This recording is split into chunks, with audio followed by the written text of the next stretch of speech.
Hello and welcome to the Art Astra podcast. I'm Emily Olson. I'm Alexa Erdogan. As a quick housekeeping note before we dive in, this is our last episode of the season. Thank you so much for listening these past few months. We'll be back early next year with more episodes. Be sure to subscribe on your podcast platform of choice and or follow us on social media for updates on when season 2 will start.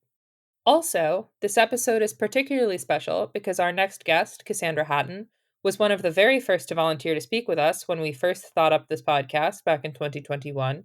We could not have a better speaker on the auction world and the space exploration side of it in particular, as she's been my mentor. This note functions as a disclaimer of sorts. As you may remember from our introductory episode, I work on Cassandra's team at Sotheby's, though this podcast is designed and produced by Alexa and I in our free time, and the opinions we express do not reflect those of our respective employers. With that out of the way, let's get to this week's interview.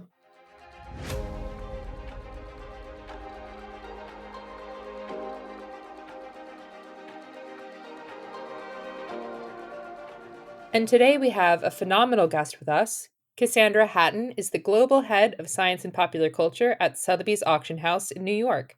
She spent the first decade of her career as a rare book and manuscript dealer before working for Bonham's Auctioneers, where she founded and was made the director of its History of Science and Technology department. She joined Sotheby's in 2016 as a senior specialist in the books and manuscript department, where she inaugurated sales in space exploration, the history of science and technology, natural history, and hip hop to great success. In 2021, she founded and was made global head of the Science and Popular Culture Department at Sotheby's. Since then, she has been responsible for numerous high profile and record setting sales, including Apex the Stegosaurus, for the world record price of any dinosaur fossil at $44.6 million, the record shattering Buzz Aldrin American Icon sale, which totaled $8.2 million in just 68 lots, and reset the world record for any space-flown artifact at $2.8 million for the in-flight coverall jacket that Buzz Aldrin wore to the moon and back. Cassandra Hatton was also instrumental in the Freddie Mercury A World of His Own sale, which totaled over £50 million in London last year, as well as the source code for the World Wide Web, which realized $5.4 million, Tupac's self-designed crown ring, which sold for just over $1 million, Biggie's iconic crown from his King of New York photo shoot at $600,000, and the Nobel Prize and papers of Richard P. Feynman, which sold together for $3.8 million in just 42 lots, among many other items. Welcome, Cassandra, to the show. Thanks for having me. How are you? Great. How are you? Awesome. Also great. Thank you. So I kind of have to ask right from the start, because my curiosity is killing me, what your path to this career was like initially. What did you want to be originally when you grew up? Did you always want to work at auction? Was that ever a point like in your youth that you were like, I have to work in auction someday?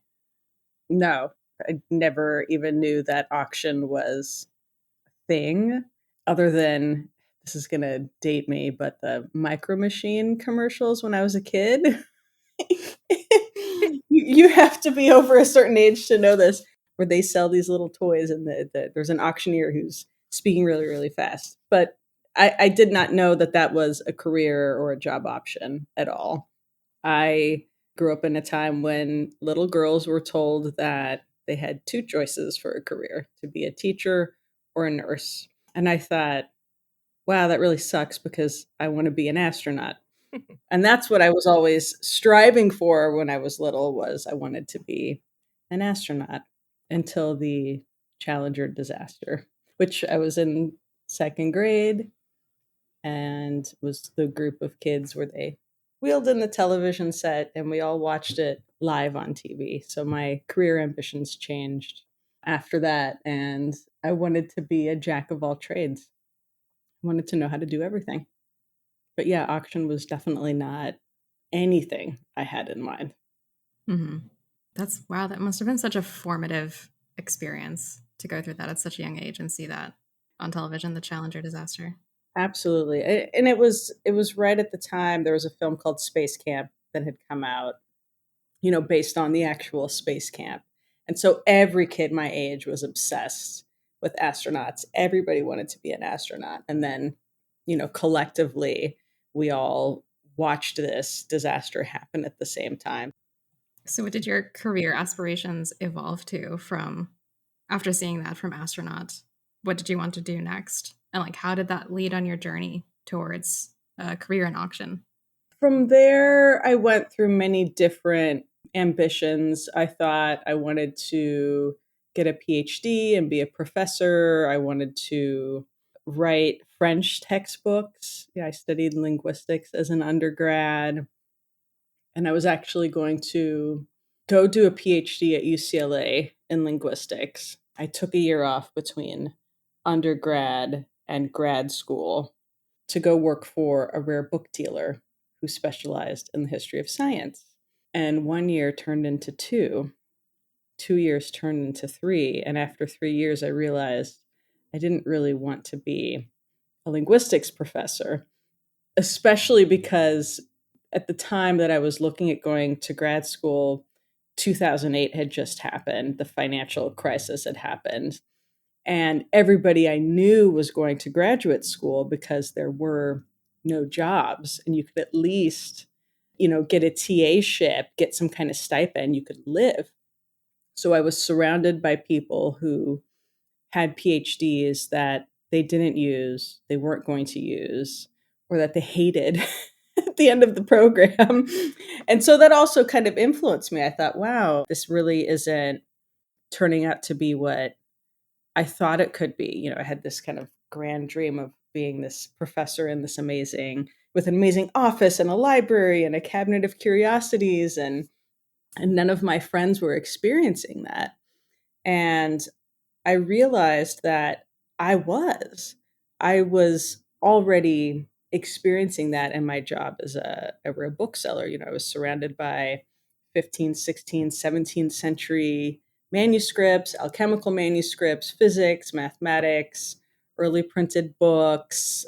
I mean, the first thing that was put on my desk was a first edition of Physica by Hildegard von Bingen, and then Einstein's manuscripts on unified field theory. So I was living the dream and I just didn't realize it.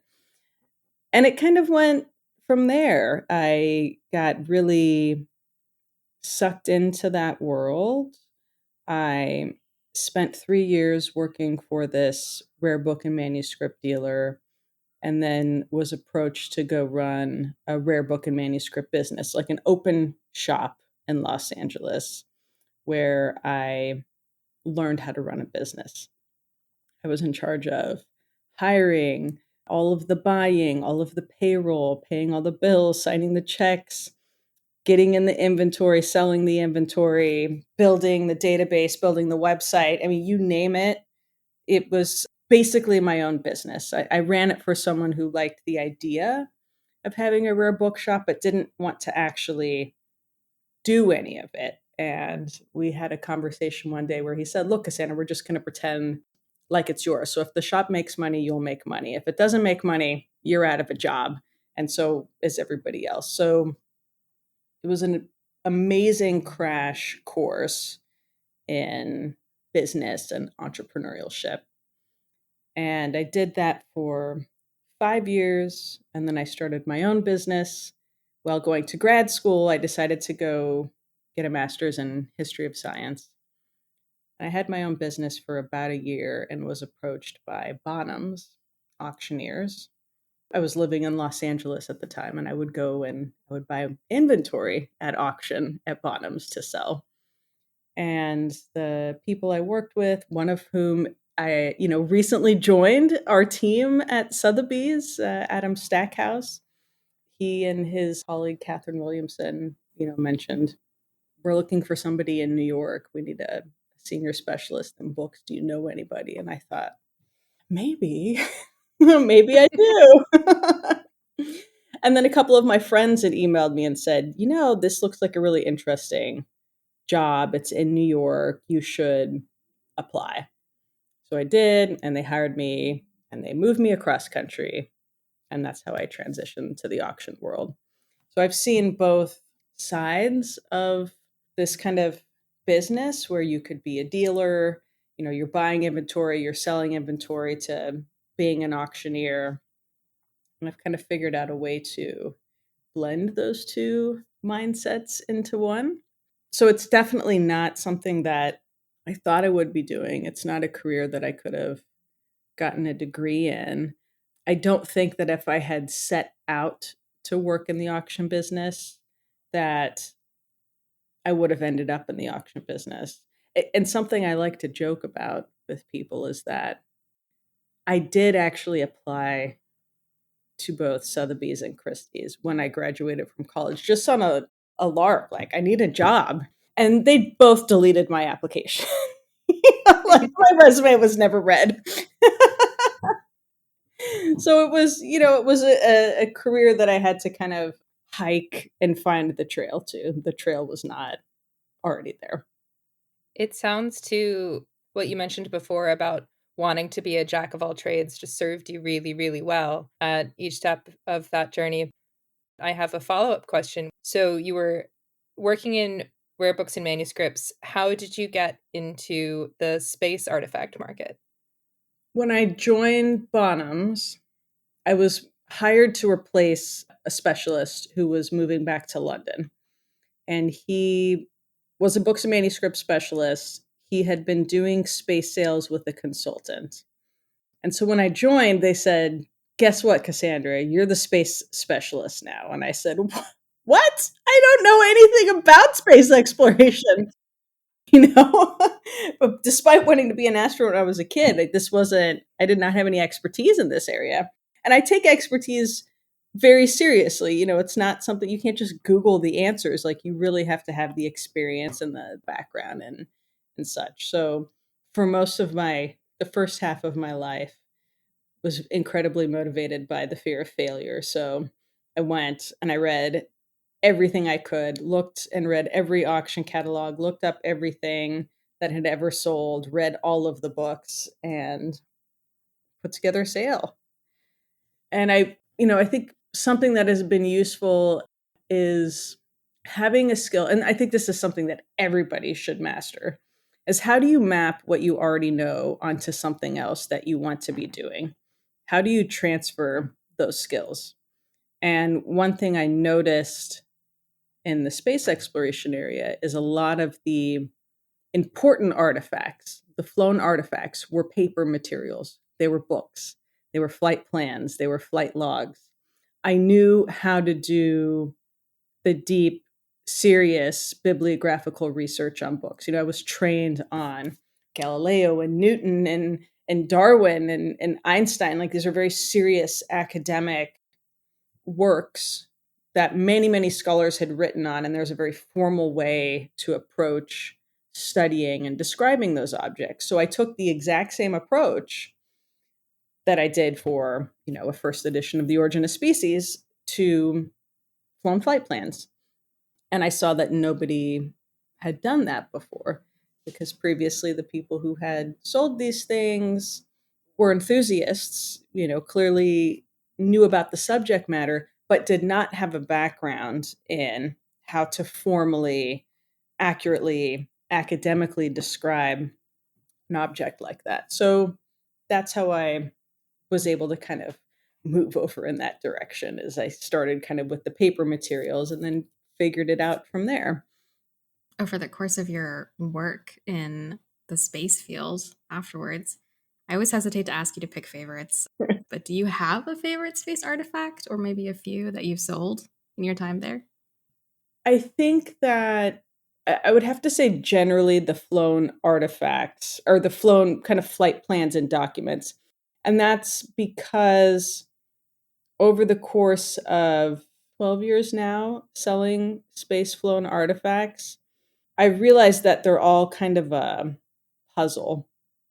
The short answer is no, I don't have a favorite one because I couldn't possibly pick. But the whole process has been exciting because, there's an artifact I sold 12 years ago that unlocked answers to an artifact that's on my desk now. There was a thing I sold 7 years ago that was the evidence that told me the truth about another object. So that's what's been really exciting, is that I have had both the physical objects, maybe it's a water dispenser or a jacket or some other kind of like rotational hand controller, hardware. And I've also handled the paper materials that describe these objects and how they are used. And seeing through these objects, which are really primary source materials, right? So this is, I did my undergrad in linguistics and history. I had 3 majors. We don't need to get into all of them, but I was trained on you need your primary source material in order to really do your research. And I realized that all of these objects that were worth money and super interesting were primary source materials, and that many of the things that we believed to be true about the space program were not true, and that the people who had written a lot of the history books did not have the benefit of sitting with these artifacts because they were all sitting in various astronauts' closets or garages or wherever. So I think more than a single object, it is the accumulation of these objects together that have put me in a really privileged spot to have a very unique understanding of the Apollo space program that I would venture to say even the curators at the Smithsonian have not had the same level of opportunity that I have. That's absolutely fantastic. Also, as a follow-up to that, could you give an example in terms of an artifact coming across your desk that unlocks a story? Sure. During Apollo 11, this is going to be a little bit of a long story. I hope that's fine. So Neil had a Hasselblad camera. He was taking pictures on the lunar surface. This is why we only have pictures of Buzz. We don't have pictures of Neil because Neil was the photographer. And as he was going to climb the ladder back into the Eagle, he dropped the camera. And the case where the film magazine is housed popped open a little bit.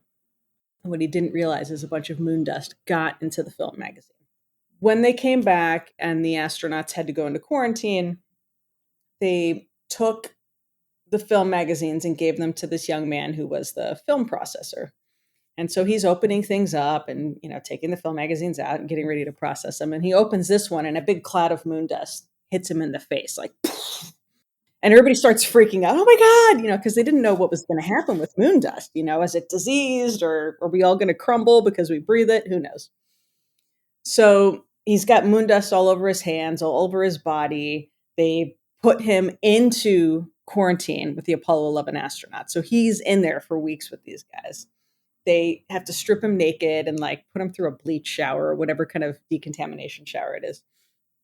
And he went and he got a piece of Scotch tape.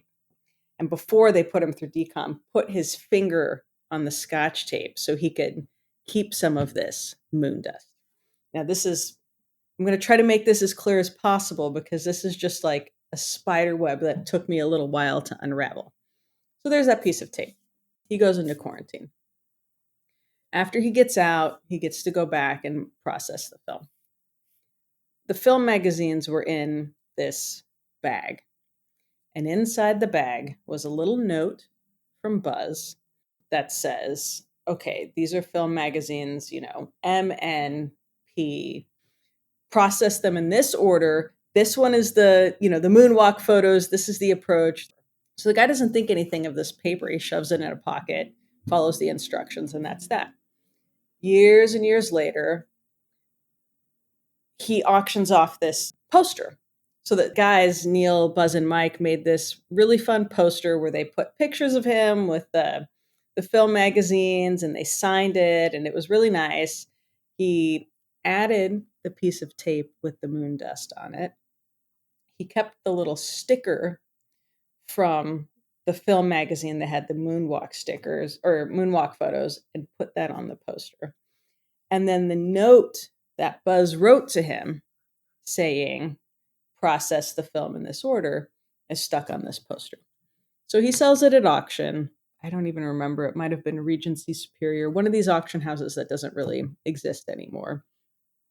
This fellow named Florian Noller buys the whole poster just for the piece of tape and the moon dust. And he cuts that tape up in little teeny pieces and makes all of these certificates and starts selling moon dust. And then he gets in a bunch of trouble because you're not allowed to do that. But he's in Europe, so the United States federal government couldn't go, they couldn't get to him. So he's still got some. But any sales of that tape in the US have been stopped and the tape has been seized. He then went and removed all of the little bits and bobs from the poster. So the little film magazine sticker, he sold somewhere else. The note, he sold somewhere else. The board, he sold somewhere else. And this fella went and bought all of these pieces up because he was trying to get it all back together. So he spent years. He bought the poster, he bought the note, he bought the sticker. He'd been trying to get the moon dust back because he wanted to reassemble it. He didn't get all of the moon dust back, but he got everything else. And he called me when we were doing our 50th anniversary sale for Apollo 11 and said, "Can you sell this poster?" Now, previously, when people had described it, it was just a poster with some photos and some stickers on it. But when he brought it in and I set it on my desk, I realized, who cares about the poster? What we had on that poster was the first manuscript to be written on the moon. That's what we had. And not only that, but it just so happened that Buzz Aldrin had given me a number of different items to sell in that same auction, which included several pages from the Apollo 11 flight plan. Now, one of those pages, and this is the page that your historians, people at the Smithsonian have seen, that says, process the film magazines in this order. Magazine P is supposed to be this, N is supposed to be this, M is supposed to be this. And I knew that, in fact, things were in a different order and why they were in a different order. And it was because Buzz got super excited.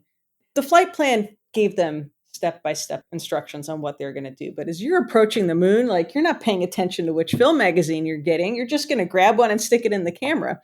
And that's really what happened. But nobody would have known that full story if they didn't have those magazines there, or the poster and the flight plan and all of those bits together side by side. So that's kind of an example. I could have done a much deeper dive on that, but to have these two different objects that ended up in completely different hands finally kind of rejoined helped us have a better understanding of what was really going on during the mission. Because it's also not like Buzz narrated that he was doing this. You can go online and you can get the audio transcripts of the mission. He's not reading, "Okay, I'm writing a note because I messed up and I grabbed the wrong," it's just a very discreet little note that he stuck in a bag. But it's a really interesting part of the history. So that was really fun. I love when you sit down and you figure out kind of the puzzle pieces. I think in that vein, the other favorite space object was the Apollo 13 flight plan. That was really, besides what it is, right? It's from this incredible mission, the greatest mission, the one where we proved that if we all come together, we can overcome even the greatest of challenges. But if anybody's seen the Apollo 13 film, they'll remember Jim Lovell's character ripping the front cover off of the Apollo 13 flight plan to improvise the air scrubber on the CO2 situation, right? So I get this flight plan and I'm looking at it, and the front cover is very firmly attached with a note fully handwritten by Fred Hayes to, and I'm forgetting his name, but the person who actually wrote the full flight plan, thanking him for doing such a great job and providing this document that helped them get back alive. And it's signed by the full Apollo 13 crew, right? So I'm like, this is interesting. And I go online, I start going to my sources, right? The audio transcript, I go to the stowage list, all of the kind of Apollo primary sources, or what is supposed to be happening. So I listen to the audio transcript and I hear them say, "Take the EVA cue card." Now, EVA cue card does not roll off the tongue like front cover, right? So you can see why they kind of switched it up in the film. But I had kind of a hilarious moment with another, we'll say, space historian who I was talking to about this flight plan. And I was like, I can't believe it. I've got the Apollo 13 flight plan on my desk. And he's like, you don't have that. You don't know what you're talking about. Everybody knows that the front cover was ripped off of the flight plan. And I'm like, and yet the front cover is there. And we argued and argued. And I came back and I said, here are the receipts. Here's the evidence. What you're remembering is the film and not the data. And that was actually a really, beyond it being an amazing artifact and a great time just researching it, because it was full of all sorts of really interesting information, handwritten notes, etc. It was a really important lesson that I have always kept in mind for everything that I sell is I do not care what the authority says about an object. It does not matter to me how many PhDs, how important you are. I want to see the data. And this is something that I've encountered time and time again is people who make a quick assumption or they choose to go with the argument by authority. And really it's the data. What does the data tell you about these objects? So that I think has been one of the most interesting things throughout my career as I have ignored what authorities tell me that's wrong, that can't be right, that can't be right, and just kept my eyes on the data. And that has always told the truth. I love that. I also love that our very first episode, we talked about lunar dust and the damage it poses to people, and the fact that it's a recurring motif is just incredible. Dust, it'll get you. That's terrifying. A terrible moon dust. Also, speaking of puzzles, besides holding the auction record currently in space history with Buzz Aldrin's collection, you also were in the news recently because you set the new record for dinosaurs at auction. How did you jump from selling space and technological artifacts to natural history and dinosaurs? It was similar to the jump from books and manuscripts to space and tech. I took what I learned from all of those previous experiences. I looked at the natural history and dinosaur market, and I saw that there was a lack.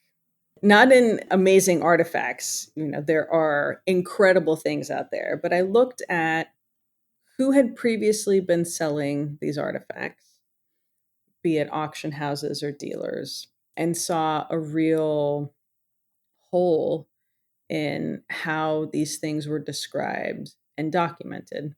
And after having spent, now it's 21, going on 22 years in the combined dealer and auction business, and having handled manuscripts, paintings, sculptures, antiquities, all kinds of very valuable, very rare objects. I know what kind of documentation people need to prove the legality of ownership, have these things move around the world legally. How do you prove the provenance? How do you prove authenticity? How do you describe them? How do you research them? I've from all these different objects. What are the kinds of people who are going to spend $100 million on a painting expecting to see in terms of paperwork, documentation, description, etc.? And I wasn't seeing that for dinosaurs. I was seeing a lot of argument by authority, a lot of people who were just, oh, trust me, I know what I'm talking about, or who would make statements like, in my professional opinion. I don't care about anybody's professional opinion. I want the data. In fact, any description that begins with, in my professional opinion, I already know it's going to be baloney. It's not what I wanted to say, but and this was, what I saw for dinosaurs is I saw a lot of people making really wild claims. I would see people claiming, oh, this is the best, this is the most complete, it's the biggest in the world, it's the most this, it's the most that. I'm like, okay, amazing. Where's the data? How do you know? What are your sources? How do I know, like, where did this come from? How do I know it's legal? How do I know it's not fake?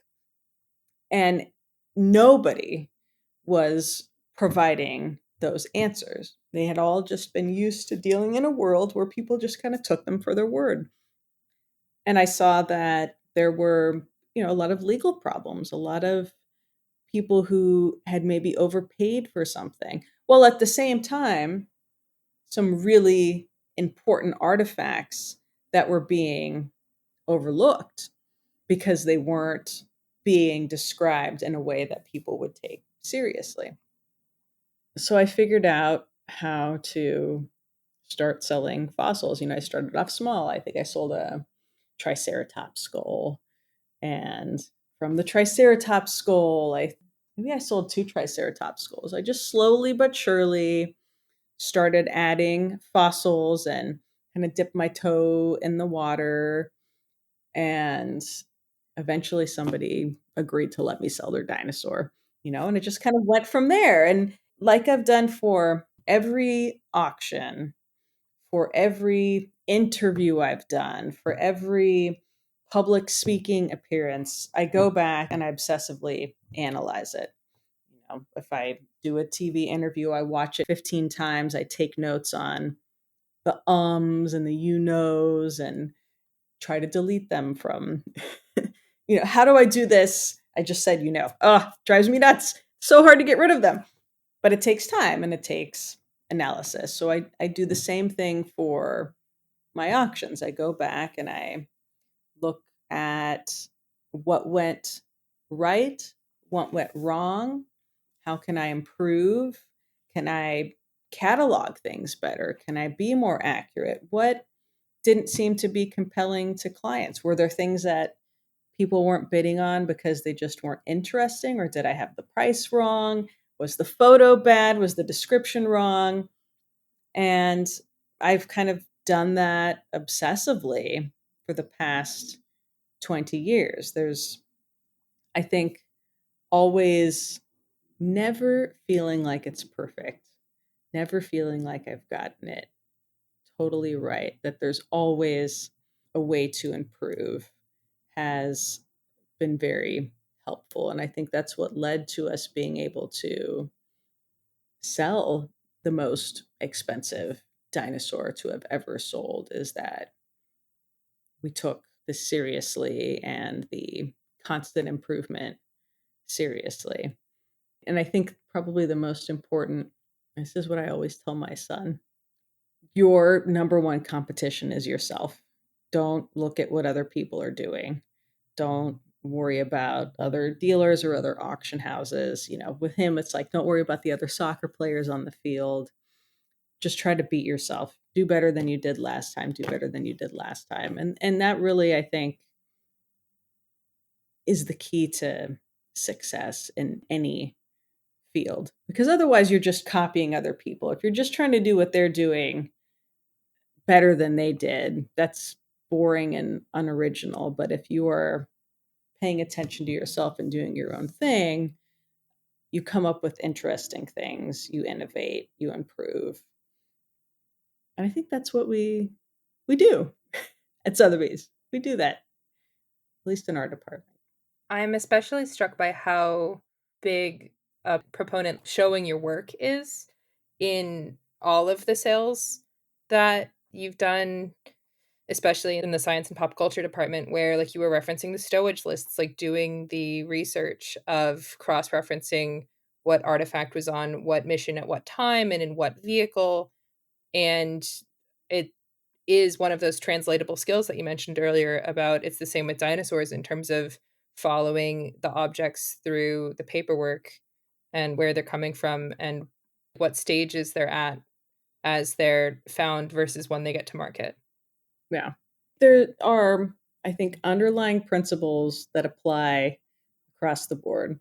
When you turn your math homework in when you're a kid, you have to show your work, right? The teacher doesn't care if you guessed the answer right. The teacher wants to know if you know how to solve the problem. just like that argument by authority. I don't care what the expert's expert opinion is. I want to know what the data is. How did that person come to their conclusions?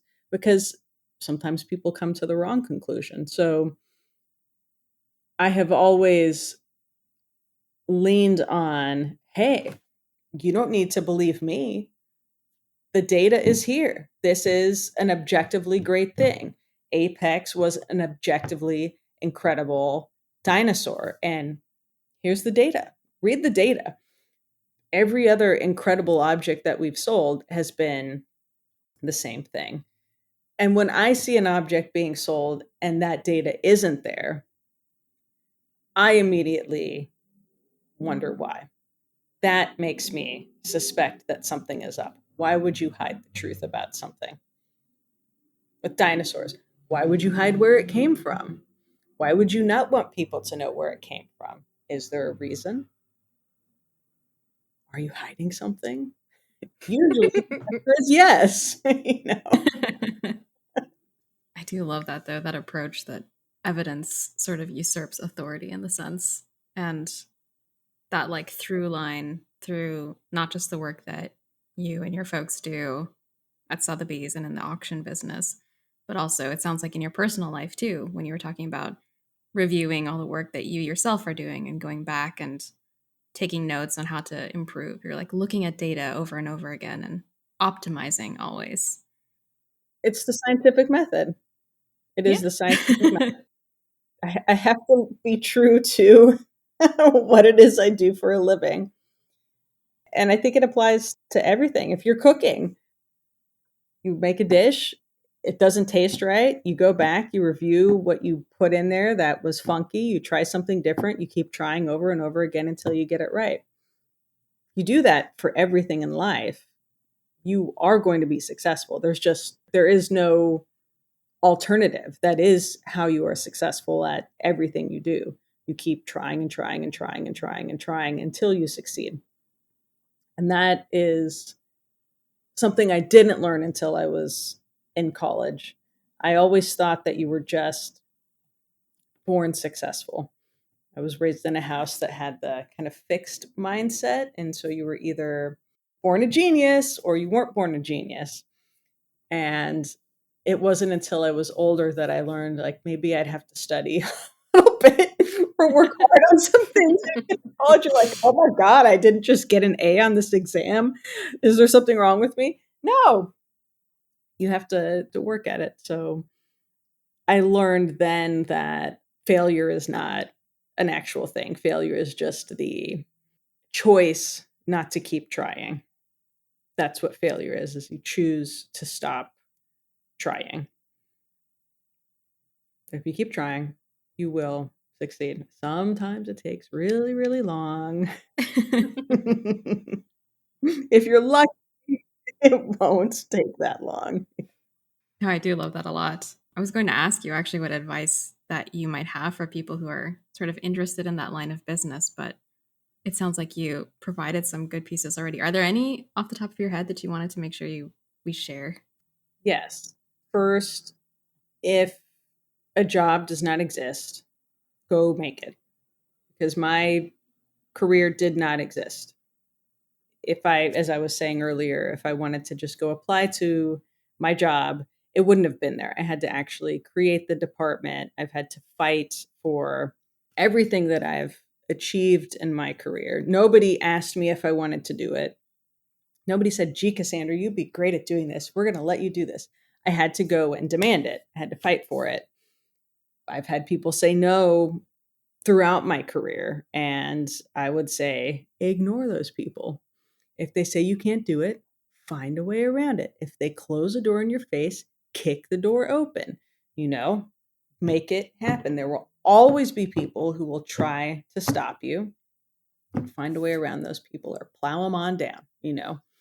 That is, I think, a very important thing, particularly if you want to do something that is out of the norm, that is unusual. You have to fight for it. And if you are willing to do that, you will be successful at it. So even if people tell you your idea is crazy, that's impossible, that's never been done before, or that isn't done, or that's not how we do it around here, I don't care. That's not how I do it. This is how I'm going to do it. I don't care how you do it. And that's the kind of attitude you have to have. And, I think we've all grown up in a world where we've been told that we're supposed to act a certain way and be a certain way, particularly as women. If I had listened to people tell me that women could only be nurses and teachers, which are both, hey, my mom's a teacher and my aunt is a nurse, and they're both amazing at what they do. That wasn't what my path was. And I would have grown up to be a terrible nurse or a terrible teacher, or maybe not. I don't know. But, if I had listened to people tell me that those were my only options, none of the department would be, we wouldn't be selling dinosaurs and spacesuits and such. So don't listen to other people who tell you you can't do what you want to do. Just ignore them. Thank you. That's so, so heartening. And we do have one last question. Where can people find you online? Instagram's probably the easiest. My handle is the_links_eyed. I'll tell a very quick story about what the heck does the lynx-eyed mean. And that comes from the Accademia dei Lincei, which was the 17th century Italian scholarly society that supported the work of people like Galileo. And they chose the lynx as their mascot because that is the animal that has the greatest eyesight, better than an eagle. And the concept was, we have an eye for what is important.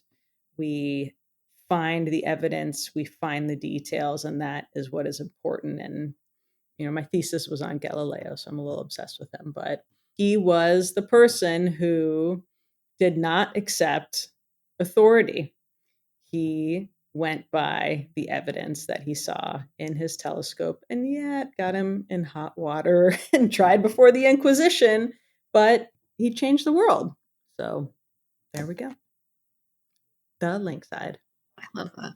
Yeah, we'll be sure to drop that in the show notes, as well as I know that you've done a couple videos for Sotheby's talking about specific artifacts, and I'll make sure that that's on our show notes page as well. Yeah, this has been absolutely fantastic. Thank you so much for joining us today. Yeah, thank you so much. This was so enlightening. Yeah, thank you both so much for having me.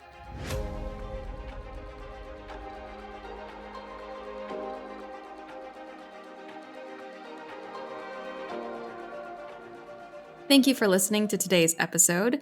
As a reminder, all show notes and links will be available on our website at artastra.space. If you've enjoyed this episode, please rate us on Spotify or leave us a review on Apple Podcasts. Be sure to subscribe to be notified when we drop our next episode next year. We're also on Instagram, Facebook, and Blue Sky at Art Astra Podcast. We hope you all have a wonderful rest of the year. Thank you so much for coming along this journey with us. Until next time. Till next time.